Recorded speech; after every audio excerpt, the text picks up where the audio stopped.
Oh, there's a lot of polling data, a lot of polling data, a lot.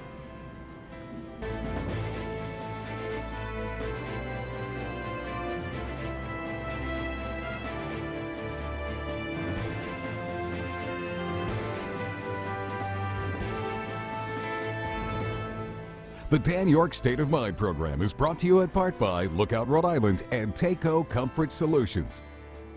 Hall of Famer Joe Fleming is my guest this evening. He, of course, is the state's leading pollster and political analyst on the numbers, and an analyst, of course, for Eyewitness News. There's a lot of numbers out there, man. I mean, when it comes to what just happened on Election Day, more nationally than locally, obviously, Fall River has proven itself to have some common sense. The presidential candidate polling, but the will Trump survive dynamic polling, the whole impeachment query polling, though we're polling the temperature on everything. And of course, I think behind all of this in our consciousness is the notion that the polls that had Donald Trump losing the general election in 2016 did not bear out, at least as they are applied to the Electoral College, right? He did lose the popular vote. And so I think there's always this thought in the back of our minds that, can you trust polls, which I'm sure is like, a shocking thing to say to a pollster, but Joe's always been pretty practical about this kind of stuff. So I don't know if it's kryptonite to Superman to say we can't trust polls, but we'll get after it. One thing I thought was really interesting today. By the way, welcome in to the Thursday show. This headline is weird as it gets. New York City has, for some time now, had this homeless program for the homeless. I don't want to be nonchalant. The homeless are in God's eyes as equal as you and me. You may be homeless as you're watching this. I don't judge that population. I don't like to refer to them nonchalantly either. I think there are many of us that always remember there, but for the grace of God go I. But one of the things that's really intriguing about this is that New York City has been spending tens of millions of dollars in connecting with their homeless population in shelters for a lengthy period of time, 3 months or more, I guess, and funding their relocation. Some of them have stayed in other parts of the city, some of them are like across the river to New Jersey, but some of them are in Rhode Island, some of them are in Louisiana, some of them they're all over the country. And depending on whether it takes a plane ride for a family of 4 or a bus ride, up to Rhode Island, they've been funding that and a year's budget for shelter. The problem, I think, that has occurred here with this New York Post revelation is that the follow-up is somewhat dismal, and the recipient communities are unaware that these people have come. So it's kind of like, bureaucracy in New York is stealth operating underneath the bureaucracy in these other communities and states and cities. And so it seems to me that the only way that you get the kind of social welfare connectivity and success chance is to make sure that those two entities are connected. That which is sending and setting up, that which is receiving. But nobody understands who's coming from where, and after a year's time they're finding out that that's still not enough time and shelter for these lives to get restarted. That's that's Mayor de Blasio, used to be presidential candidate de Blasio's idea. And one might say, thank God it used to be. The application of that phrase in Rhode Island is a little bit different, but the local mayors around here are apoplectic and sending out joint press releases about how bad this thing is. This is going to require a little bit more study, but you live to see anything. This is new. You got to admit that. New York, New York. All right, headline from this recent election day. We didn't have much action here, right? But certainly is a shift of sorts in both Kentucky and Virginia. Here's the latest from the network. Democrat Andy Beshear held a news conference Wednesday about his plans for Kentucky after claiming victory in the state's governor's race. It's time to come together and to get to work. Beshear leads incumbent Republican Governor Matt Bevin by 5,000 votes. The race is still officially too close to call, and Bevin isn't ready to throw in the towel. We today filed and asked for a recanvass. This is fairly, I wouldn't say routine, but it's not uncommon in Kentucky. President Trump, who won Kentucky by 30 points in 2016, traveled there on election eve to help Bevin, whose policies were unpopular in the state. If you lose, they're going to say Trump suffered the greatest defeat in the history of the world. This was the greatest. You can't let that happen to me.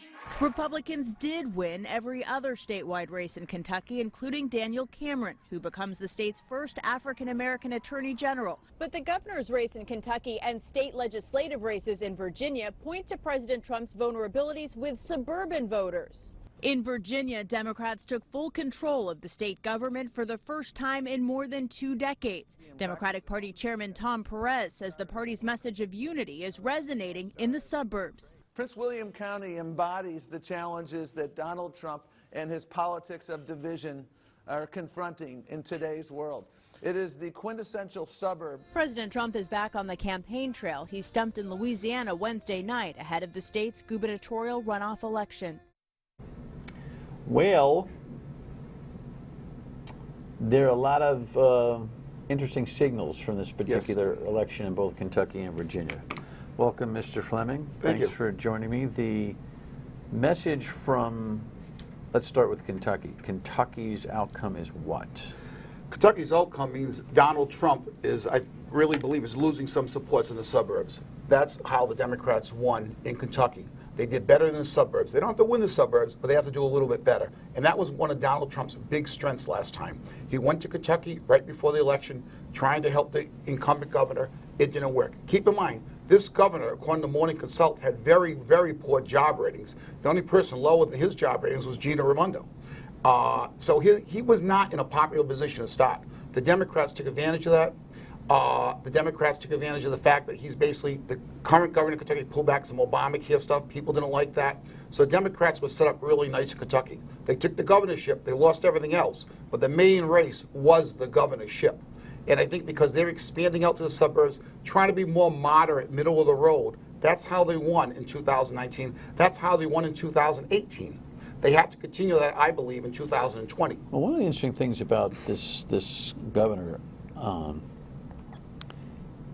and arrogance doesn't even begin to describe this guy, right? His favorability rating was low because the teacher unions had problems with him. Not that confronting teacher union issues is necessarily bad politics, but tone has a lot to do with the way you get after this, right? But there's another network interview that I ran on the radio side, which I think is just phenomenal, where he was asked legitimately, why are you making this a referendum on Donald Trump and impeachment, which he was doing? And he was like, this is the only thing that people are concerned about here. The nightly news is dominated by it. And what kind of stupid question is that? I would have to believe that he had polling data that showed the popularity of Donald Trump and that people in Kentucky really love Donald Trump to the point where they would do what Donald Trump says. And I think he really believed that was the only way for him to get reelected, by tying himself very tightly to Donald Trump and talking about Donald Trump and making it like a national issue. Yeah, well, then, so you need me. So didn't work. That very well may be the case. And so it goes to the veracity of polling data in general. I guess we'll save that to our last segment. But you know, there have been Democratic governors in Kentucky. It's not like it's never happened before. Right. But Donald Trump won that state by 30 points. Right. And I think and he put himself out. He was laughing at the rally, like, "Come on, you know, they're gonna make a big deal about this. You know, make sure you win this thing because it's gonna be on me. Don't do that to me because everything is about the president." Yes. Right. Well, they just did it to him. One-off anomaly type of event, or something that you think is a message? Well, again, I go back to 2018. I think we saw it start in 2018. Some Republican congressional districts went Democratic, and now we're seeing it continue in 2019. So the question is, can the Democrats keep it continuing until 2020? I think it's a message. Kentucky at this point is a very red state. As you said, Donald Trump won by 30 points. He should have been able to help carry the governor through. He wasn't able to do that. And reportedly, he was the incumbent. Bevin was 5 points up, according to most polls, just prior to the rally visit, which was a day or two before the election. And so, what happened Well, there? again, you may be 5 points up. The poll may have a margin of error of plus or minus 4%, so he could have been 1 point up, for all we know, or even down a couple points, because you're probably very close to the margin of error in some of these polls. And again, it depends on how the poll's done. You know, the way they did it. Was it online? Was it robocall? Was it live calls? Was it cell phones? There's a lot of things that go into that. Virginia state government moves to blue. Right. That's been trending that way. Right. It has been trending that way, and all you had to do was go to that or watch the Nationals game the other night when they literally booed Donald Trump almost out of the ballpark and started yelling, "Lock him up." There's a lot of that government bleed over into Virginia. Yes. Having said that, what are we learning from that? Well, I think what Virginia was saying, it's a slow process. Since 2008, they've been slowly moving more and more into the realm of being Democratic. We saw some counties in Virginia this time, Prince Williams, as the chairman mentioned, I think Fairfax County also, 2 areas with a lot of suburbs, and they were starting to lean more towards the blue. And that's what the Democrats need to do, appeal to the suburbs. And I think in Virginia they found that path, and I think they're using it right now. Well, I wonder if it bodes poorly or not for the president when it comes to this impeachment thing, and then there's this Democratic primary process next.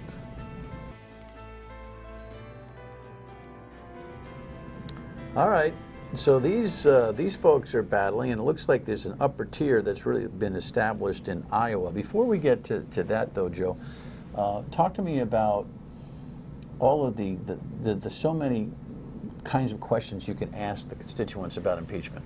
It's kind of nutty out there, isn't it? Yes, it is. You could ask the question: should they do the inquiry about the impeachment? Should they impeach him? There's all sorts of ways you could ask the question. The inquiry and impeachment number is just under 50% yes, it is. right now. Yeah. The inquiry number, I've seen some of them over 50%. The impeachment number, I've definitely seen around 48, 49%. But again, 2-3 months ago, that number was in the 30% range. So that thing's moving slowly. It's moving upwards. Are you thinking that the televised hearings next week can budge those numbers? That could possibly move the numbers up more. We saw that years ago with the Watergate hearings. As they went on, the numbers moved for the impeachment of Richard Nixon.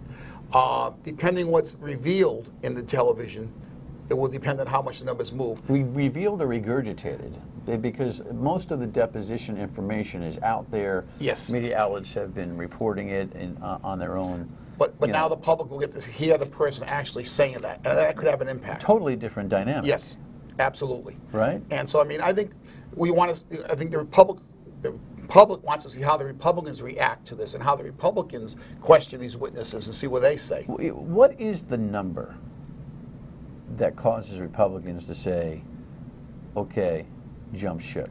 Is there a number? I think if it gets up in the high 50s, there might be that. I think the Republicans... Because that means there's an erosion of the Republican base. The Republican base or the Trump-leaning independents? I think the Trump-leaning independents, some of his base slightly. A lot of his base is going nowhere at all. They're very solid. No matter what the president does, they're going to stay with him. And that number is? It's about 38, 39% for solid, no matter what. I don't think it will get Fifth Avenue, shoot them, that's it. Yeah, those are the people that will stay with Donald Trump. It's the people that are just above that. Can they be moved? And I think a lot of Republicans in the Congress and in the Senate are nervous that simply, if they come out against the president, they could face a Republican primary. And that scares them more than running against a Democrat. We saw that years ago with the Tea Party, Dan. When Harry Reid was in trouble for the Senate, he was the majority leader, and there was a traditional Republican running against him. A Tea Party person won that primary. Harry Reid was able to win the re-election. In Delaware, we saw the same thing. The Democrat was going to lose there, but a Tea Party candidate won the Republican primary, couldn't win the election. The Democrat won there. So I think a lot of Republicans are concerned if they come out against Donald Trump, the Republican base is going to go against him. Well, let me ask you this. If that's the case, is there a rationale for a viable Republican opponent to Donald Trump? I don't think so, because I think his base among the Republicans is so strong. I still see polling numbers like 80, 85%. Well, why does it apply then to Republican senators and congressmen? Because if they think that Donald Trump does not want this congressman because he's against the president, they'll go there and vote against that congressman. You know, Jeff Sessions is going to be announced as a senator in Alabama. Maybe I was I'm saying if they go against the president, they would face a primary in the Republican side. And those locked. The other Republicans who's in that primary would get the president's support. That incumbent would not. And that would hurt them. I think they're afraid of that. That's part of it.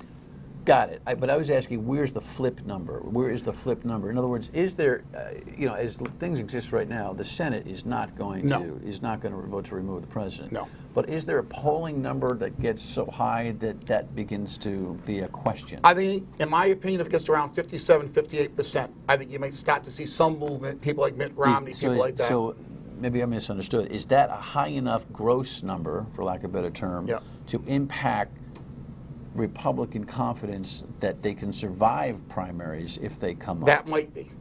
That might be. And again, some of these races, the filing dates are fairly early. So once they get by the filing date, a lot of these people will be safe. But I think the thing is, a lot of Republicans are going to stay with the president until they see something that really gets under their skin. Like with Richard Nixon, until the tapes came out, the Republicans were pretty much staying in line with him. Once the tapes came out, his support eroded with the Congress and the general public. So we're going to see if this happens here. Right now, there's been no sign of it. The Republican support is solid as a rock. How does this now impact the Democratic primary race? It seems for Iowa that Warren has taken a lead. There's new numbers, Quinnipiac numbers, and the like, where she has a nose in front of Buttigieg, who's coming, Bernie Sanders, who's holding on, and Joe Biden, who seems like he's falling badly. Yeah, I've looked at about 4 recent polls in Iowa, and Joe Biden is running in the fourth in all of them. However, all of them are bunched together within 4 or 5%. We're still 90 days out. A lot can change in 90 days. Pete Buttigieg right now is moving up. But the question is, if you ask somebody, what does he stand for? A lot of people probably don't know. I think the other candidates will be defining him as the next couple of weeks and months go on what he stands for. That may increase his numbers or may decrease his numbers. There's a lot of things that can happen in Iowa between now and then. And if it stays really close, a lot of it's going to be the grassroots operations. And Elizabeth Warren does have a very strong operation in Iowa. Her decision to come out with her full-blown Medicaid for All program this early, a help or hindrance? Well, I think she had to. She was getting a lot of flack on it. I think the other candidates were going to start jumping on her more and more about it. So I think she had to put some numbers to it and what it's going to cost and who's going to pay for it. If she didn't do that, she was going to keep getting banged on it. Now she'll still get banged, but I think she has some numbers with it. So it may help her some. I'll tell you though, it is awful hard. I read a great piece, I can't make the attribution or I would, great piece earlier this week, talking about the kind of given Republican strategy against Elizabeth Warren that would show the dysfunction in your local DMV, for instance, UHIP in Rhode Island, long lines as the government takes over control of yet another important thing in our life. Details and numbers aside, if people are worried that too much is being handed over to the government for health care insurance, she's a sitting duck in the national election, isn't she? Dan, I totally agree with you. I've been saying that all along. If she's the nominee, they're going to build her as a socialist. They're my Bernie Sanders. They're going to really build her as a socialist. You know how they weave back to the center, okay, and her deal is actually in 4 to 8 years. Nothing that she, in transition with the health care program, is going to make it during her presidency anyway. No. But I don't know how she changes the argument. I think it's going to be very tough for her to change the argument. As you were just saying, she has to move back towards the middle if she's the nominee. I think that's going to be very tough for her, the way Elizabeth Warren is. And a damaged president, right? Character completely dismantled for most of the general public, could survive. Yep. Based on the worry.